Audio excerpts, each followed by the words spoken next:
Ever get that feeling like when it comes to online security, it's like you're trying to build a pillow fort, but in hurricane. It can definitely feel that way sometimes. You're not alone. Your request for a deep dive into this OPSEC and digital hygiene plan Ah. landed right in my inbox. And let me tell you, it's like a treasure map for today's digital world. It really is. And the best part is this isn't about becoming some kind of tech wizard. Right. It's about simple habits, sustainable habits that make a huge difference, adding those layers of protection one step at a time. Okay, I love that. Layers of security. No more flimsy defenses. We're going for Fort Knox level protection here. Exactly. And the first layer, according to this plan, is understanding kind of the foundation of OPSEC. Feels like one of those acronyms, Yeah, that only the pros use. But I have a feeling it's way more relatable than we think. you're absolutely right. OPSCs, which stands for Operational Security. It is often associated with like intelligence agencies and things like that, but really at its core, it's about being mindful of the information we leave exposed online and how it can be pieced together. This is relevant for anyone using the internet, from, seasoned techies all the way to your great aunt who just discovered emojis. So it's less about being paranoid and more about being aware. Right. It's kind of like you wouldn't leave your front door wide open while you're out. Exactly. Yeah. You're not assuming everyone's out to get you, but you're also not making it easy for someone who might have bad intentions. Right. And this plan does a great job of breaking down those everyday online habits that, without even realizing it, could be leaving our digital doors wide open. Speaking of things we might not realize we're doing, this plan dives right into the social media minefield, which is it's like the ultimate double-edged sword. We love to connect, we love to share, but at what cost? That's the million-dollar question these days, right? Yeah. I think often we focus on the really obvious no-nos, like, sharing our bank details or something like that. But this plan goes beyond that. It highlights all those less obvious ways that our data can be kind of aggregated and used in ways we don't expect. Did you know that even, seemingly harmless things like checking into a restaurant or even liking a friend's post about their new car, all that contributes to a surprisingly detailed profile of you?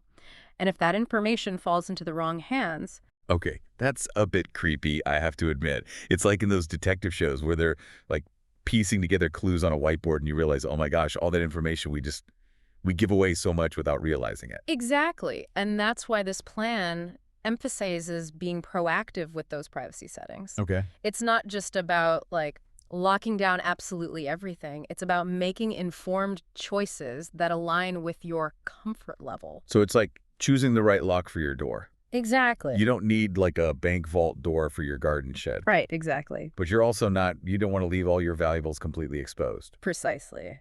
And one of the, I think, simplest yet most effective strategies this plan highlights is the idea of separate accounts. Okay, so tell me more about this. Is this like having a burner phone, but for Facebook? It's a similar concept. Think of it this way. You wouldn't wear the same outfit to a job interview as you would to a music festival, right? Right. Separate accounts kind of allow you to compartmentalize your online presence in the same way. You can have your professional persona, your, social butterfly persona, and so on without those worlds colliding. I love that. It's like having a digital wardrobe change for different occasions. Hmm. And speaking of different occasions, let's talk about those times we have to really suit up in our digital armor, starting with passwords. Yes. The bane of my online existence. You and everyone else, right. All right. This plan doesn't sugarcoat it. Strong, unique passwords for every single account are non-negotiable these days. Think of it like this. You wouldn't use the same key for your house, your car, and your office, would you? Okay, you've convinced me. Time to ditch the whole password 123 mentality. But even if I manage to wrangle all those unique passwords, how am I supposed to remember them all? This plan mentions password managers. Are those the digital superheroes we need in this password-protected world? They're definitely a lifesaver. Imagine having like a digital vault with a super strong lock where you can store all those complex passwords. That's essentially what a password manager does. Yeah. You just need to remember that one master password to access the vault. So it's like having a personal assistant for my passwords, keeping them organized and secure without me having to channel my inner memory champion. Sign me up. But even with a password manager guarding my digital front door, this plan, it dives even deeper into those security layers. It talks about those extra step security measures, multi-factor authentication, MFA, Right, multi-factor authentication, or MFA.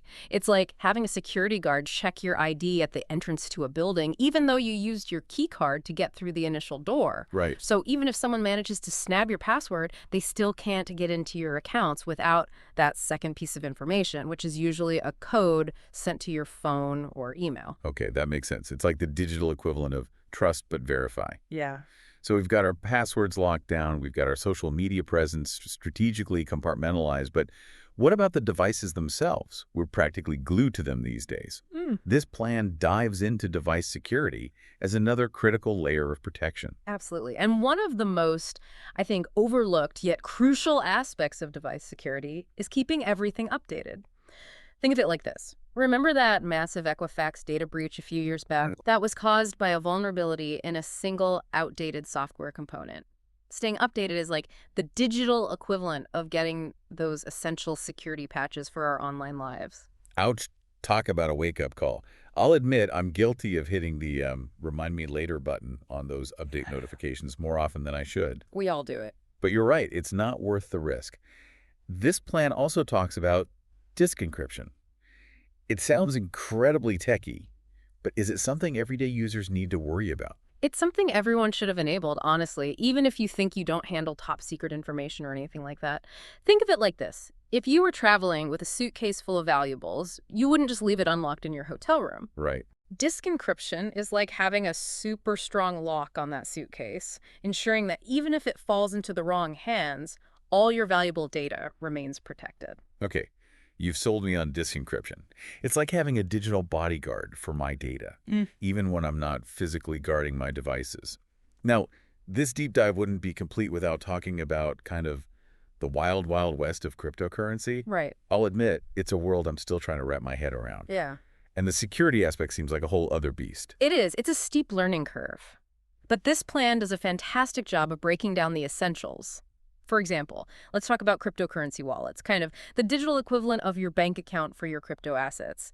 The plan dives into the different types, highlighting kind of the pros and cons of each. Okay, so enlighten me. Hardware wallets versus software wallets, what's the deal? Think of a hardware wallet like a high-security safe that you keep offline. Okay. It's specifically designed to store your private keys, which are basically the passwords to your cryptocurrency, in an ultra-secure environment. Now, they're not as convenient for frequent transactions, but they offer the highest level of protection. So hardware wallets are like the Fort Knox of cryptocurrency storage. Exactly. Got it. What about software wallets? Software wallets are more like your everyday digital wallet. They're stored on your computer or smartphone, and they are more convenient for transactions, but of course they rely on the security of the device they're on. Okay, so hardware wallets for maximum security, software wallets for everyday use. Makes sense. Yeah. Now, one thing that always kind of keeps me up at night Mhm. when it comes to cryptocurrency is this idea of losing access. It's not like I can just hit forgot password and get a magical reset link, right? That's where the all-important seed phrase comes in, and the plan does a great job of emphasizing this. Imagine your seed phrase as, like, the master key that can unlock your entire crypto wallet. It's usually a series of 12 or 24 random words that are generated when you first set up your wallet. So it's like the backup codes you get for two-factor authentication, but for my entire crypto kingdom. Exactly. But here's the catch, and it's a big one. You need to guard your seed phrase with your life, because if someone gets their hands on it, they have complete control over your cryptocurrency. Yeah. Never share it with anyone and store it securely offline, preferably in multiple locations. Okay, message received. My seed phrase is about to get the royal treatment. Multiple copies, hidden in super secret locations only I know about. Now, this plan also talks about cryptocurrency exchanges, which seem to be like the go-to places for buying, selling, and trading crypto. What's the deal with those? Exchanges are like the bustling marketplaces of the crypto world. They can be incredibly convenient, but also come with their own set of risks. This plan stresses the importance of choosing reputable exchanges with really robust security measures in place. So it's not just about finding the platform with the coolest looking interface or the lowest fees. Right. Security should be the top priority. Absolutely. Look for exchanges that offer things like two-factor authentication, cold storage for the majority of their assets, and a solid track record when it comes to security breaches. The plan also highlights the importance of enabling all available security features on your exchange accounts. So it's about being proactive even on platforms that are supposedly secure. Absolutely. Got it. And another crucial tip the plan highlights is to diversify your holdings. Okay. Don't put all your crypto eggs in one basket, or in this case, one exchange. It's like that age-old investment advice, but for the digital age. Exactly. Don't get me wrong, the world of cryptocurrency is fascinating, but it definitely requires like a heightened level of security awareness. You got it. Now, let's kind of shift gears a bit and talk about something we all use every day, often without a second thought, and that's the internet itself. Right. We browse, we shop, we connect. How often will we stop to think about the security implications of all that online activity? This plan doesn't shy away from like the potential dangers lurking in the digital shadows, and it even sounds a bit like a spy thriller when it talks about VPNs. VPNs are like the secret weapon of the security conscious. Imagine you're sending a postcard. Anyone can read that message, right? But if you put that postcard in a sealed envelope, it's much more private. That's essentially what a VPN does. It encrypts your internet traffic, making it unreadable to anyone trying to snoop, even on public Wi-Fi. So it's like creating a secure tunnel for all my online activity, shielding it from prying eyes. Precisely. And this is especially important when using public Wi-Fi networks, which are notorious for being unsecured and a prime target for hackers. It's like leaving your front door wide open in a busy train station. Not exactly the most secure scenario. Along with VPNs, this plan talks about something near and dear to my heart: browsers. Ah, yes. The gateway to the internet. Right. While the default browsers on our devices might be convenient, switching to a more privacy-focused browser can significantly enhance your online security. Okay, I'm all ears. Spill the tea. Which browsers are at the top of the privacy honor roll? Two browsers stand out: Brave and Firefox. They're both designed with privacy as a core principle, offering features like built-in ad blockers, tracking protection, and HTTPS enforcement, which ensures you're always connecting to websites securely. It's just like upgrading from a flimsy tent to a fortress when it comes to like protecting my browsing activity. Exactly. I like it. And speaking of fortresses, we can't forget about those digital knights in shining armor, browser extensions. Okay, I'll admit I have a love-hate relationship with browser extensions. Sometimes they feel like, essential tools, and other times they just feel like digital clutter. What should I be looking for in a security-focused extension? You're right, not all extensions are created equal, Right. but the right ones can be incredibly powerful allies in your quest for online security. The plan specifically mentions two must-haves: uBlock Origin and HTTPS everywhere. Okay. uBlock Origin is like having an army of ad blockers, blocking those intrusive ads and trackers that slow down your browsing and compromise your privacy. And HTTPS everywhere is like having a security guard on every website you visit, forcing websites to use a secure connection whenever possible. Those sound like game changers. It's like having a whole team of digital bodyguards working behind the scenes to keep my browsing safe and private. But even with all these safeguards in place, there's still those pesky phishing attempts that always seem to slip through the cracks. And this plan mentions advanced phishing techniques. Oh, yeah. What red flags should I be on high alert for? You're right. Phishing is a constant threat, and it's evolving to become even more sophisticated. Right. One common tactic is spear phishing, where attackers actually gather information about you from social media or other sources to craft these highly personalized emails that appear legitimate. So it's like they're doing their homework to tailor make a scam just for me. That's scary. It is. But knowledge is your best defense here. Always, always scrutinize emails, especially those that ask for sensitive information or create a sense of urgency. Check the sender's address carefully, hover over links before clicking on them, and if something feels off, trust your instincts. It's like that saying, if it sounds too good to be true, it probably is. Exactly. Don't be afraid to pick up the phone and verify directly with the organization. Now, this plan takes a deep dive into something that sounds straight out of a spy movie: the Tor network. It sounds incredibly secretive and maybe even a little bit illegal. I promise it's not illegal, but you're right, it does have that kind of air of mystery around it. Think of Tor, which stands for the Onion Router, as the ultimate anonymity network. It's like putting on a digital disguise, routing your internet traffic through this maze of relays worldwide, making it extremely difficult to trace your online activity back to you. So it's like the digital equivalent of disappearing into a crowd. You got it. And while Tor is used by, journalists, activists, and others who need to protect their identities or access information that might be censored, it's also a powerful tool for anyone who values their online privacy. It's a reminder that the internet, for all its wonders, can also be a bit of a digital jungle, and it pays to be prepared. This plan talks about going beyond just the digital realm and addressing physical security as well. Exactly. We can't forget about the physical devices that house all of our precious data.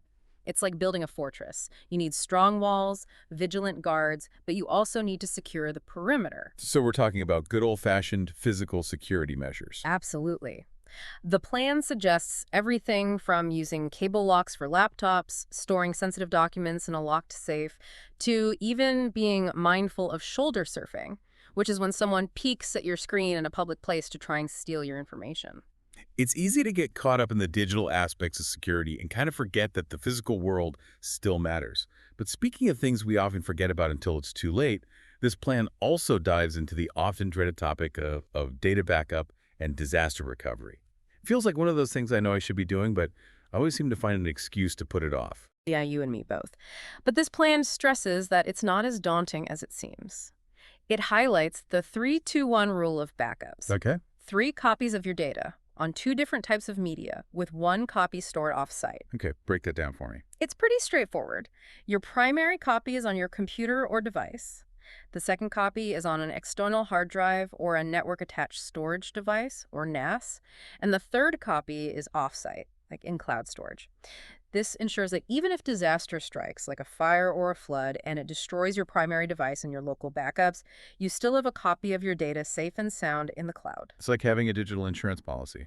Exactly. And when it comes to choosing backup solutions, the plan does a great job of laying out the options. From external hard drives and NAS devices for local backups to cloud-based services like Backblaze, iDrive, and Carbonite, there's a solution out there for every need and budget. So it's about finding the right balance of like convenience, cost, and security features that works for you. Exactly. Now, what about encryption? Is it really necessary to encrypt our backups, especially if they're stored off-site or in the cloud? Encryption is non-negotiable. Uh. Think of it like this. You wouldn't leave your spare house key under your doormat for anyone to find, right? Right. Encryption is like putting those backups in a vault that only you have the key to. Ensuring that even if someone gets their hands on your backup drive or gains unauthorized access to your cloud storage, they can't access your data without that encryption key. So it's an extra layer of protection to ensure that our data remains ours, even in the wrong hands. I'm sold. The plan also mentions recovery testing. It sounds like something businesses do, but is it really necessary for us everyday folks? It's one of those things we tend to overlook, but it's incredibly important. Imagine needing to restore your data after a crash, only to discover that your backups are corrupted or incomplete.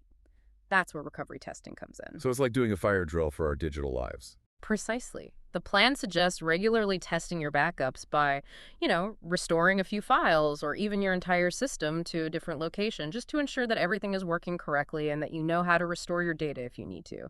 It's better to be safe than sorry. Words to live by in the digital age. This plan seems to cover all the bases, from like the basics of online safety to the complexities of cryptocurrency, and even the often overlooked aspects of physical security and data backups. Now let's zoom in on a device that's become like an extension of ourselves these days. Our mobile phones. I think it's safe to say our phones, they kind of hold the keys to our digital kingdoms these days. They do. Everything from our photos and messages to our bank accounts, social media lives. It's all on there. All on there. And this plan, it really dives into like the nitty-gritty of mobile security, which, let's be honest, can feel like a whole other dimension of security concerns. You're right. One of the biggest misconceptions out there is that mobile devices are somehow immune to all those threats that we face on our computers. Right. And this plan dispels that myth right from the start. It emphasizes that mobile security is not a one-time fix. It's an ongoing process. So no more assuming our phones have like an invisible force field protecting them just because they're always in our pocket. Exactly. Think of it this way. Would you leave your house unlocked just because you're only going out for a few minutes? Probably not. Probably not. The same principle applies to our phones. Okay, you've made your point. So what are the first lines of defense that we should be setting up on our phones? The plan really stresses the importance of enabling all those advanced security settings that are available on our devices. And this goes beyond just having a strong passcode. Think biometric authentication, like fingerprint scanning, facial recognition, remote lock and wipe capabilities in case your phone goes missing, and of course, full disk encryption to protect your data if someone gets physical access to your device. It's like having a digital Fort Knox, but for our pockets. Exactly. Okay, I'll confess. I am guilty of being like an app downloading enthusiast. If it's free and it has good reviews, it's going on my phone. But this plan made me realize I need to be a little bit more discerning Yeah. about the apps I let into my digital life. It's a common trap. We get so focused on the convenience, the functionality of these apps without considering those security and privacy implications. The plan really reminds us that not all apps are created equal. So what should we be looking out for? Downloading apps from those official app stores, that's a good start, but it's not foolproof. Right. Pay really close attention to the permissions and app requests. Does a flashlight app really need access to your contacts? Right. Probably not. The plan really encourages us to be mindful of these permissions and disable anything that seems unnecessary or raises those red flags. That's like giving a stranger the keys to your house just because they offered to water your plants. Exactly. Be cautious, be informed, and don't be afraid to say no to those kind of overly intrusive permission requests. Now, we talked about VPNs earlier as being really essential for kind of securing our internet traffic on computers, but what about our phones? Yeah. We're constantly hopping on different Wi-Fi networks throughout the day. Exactly. And that's why using a VPN on your mobile device is even more critical, especially when you're connecting to public Wi-Fi. Think of it as your personal security detail, encrypting your data, shielding it from those prying eyes while you're sipping your latte at the local coffee shop or catching up on emails at the airport. So it's like having a portable invisibility cloak for my data no matter where I go. Exactly. I'm sold. What about malware? Is that really something we need to worry about on our phones? Unfortunately, yes. Mobile malware is a growing threat, and it's evolving just as quickly as the devices we use. This plan reminds us that, even if we're being careful, vulnerabilities exist. So what's our best defense? Having those layers of protection in place. This plan recommends installing a reputable mobile antivirus app, keeping both our operating systems and our apps updated, and being cautious about the links we click and the files that we download. So it's like practicing good digital hygiene, but for our phones. Exactly. Speaking of hygiene, this plan also made me realize I have been seriously neglecting a very crucial aspect of mobile security: backups. It's one of those things we know we should be doing, but it's so easy to put off. It is. It feels very much like I'll do it later. Exactly. But this plan really stresses the importance of setting up those automatic encrypted cloud backups for our phones. It's like having an insurance policy for your digital life. Right. So ensuring that if your phone is ever lost, stolen, or damaged, you don't lose all those precious photos, videos, messages, all of that. Okay. That's a no-brainer. What about those synchronization services for contacts and calendars? I'll admit I've always been a bit wary of those. I understand the hesitation, but I think the key there is choosing services that prioritize security. Okay. Look for ones that offer end-to-end encryption, Right. which means that your data is scrambled and unreadable even to the service provider themselves. So it's like sending your data in an armored truck and only you have the key to unlock it. Exactly. And if you're still feeling uneasy, you can always opt to back up those specific items locally as well. Okay, so you have that extra layer of protection. Now let's talk about that dreaded scenario.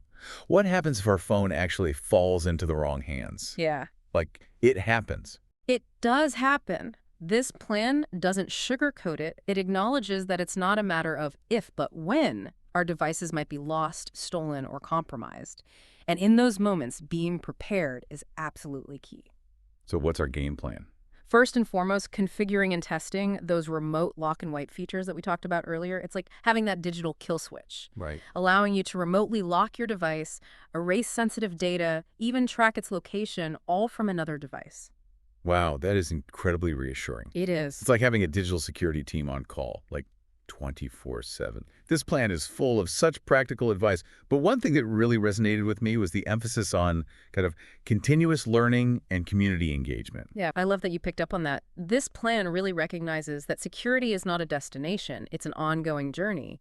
It encourages us to be proactive, to seek out reliable sources of information, stay updated on the latest threats, and, connect with others in the security community. So it's like joining this global network of security conscious individuals all looking out for each other and sharing knowledge. Precisely. We can all learn from each other's experiences, share tips and tricks, and ultimately navigate the digital world with a lot more confidence. This deep dive has been amazing. It's been a masterclass in online security. It has. We covered everything from the foundational principles of OPSEC to the very specific strategies that we need to safeguard our devices, our data, and our digital identities. Absolutely. And we've talked about the importance of building those layers of protection, adopting that proactive mindset, and just staying informed about the evolving threat landscape. It's been eye-opening, to say the least. Yeah. As we wrap up here, I'm left with this one thought.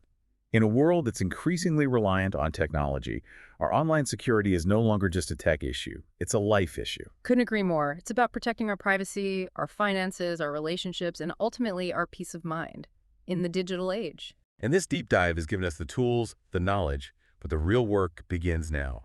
It's up to each of us to actually implement these strategies, stay vigilant, and continue to learn. And remember, the security community is vast and supportive. Don't be afraid to ask questions, share your experiences, and just help others navigate this ever-evolving world of online security. Until next time, stay safe, stay informed, and keep exploring.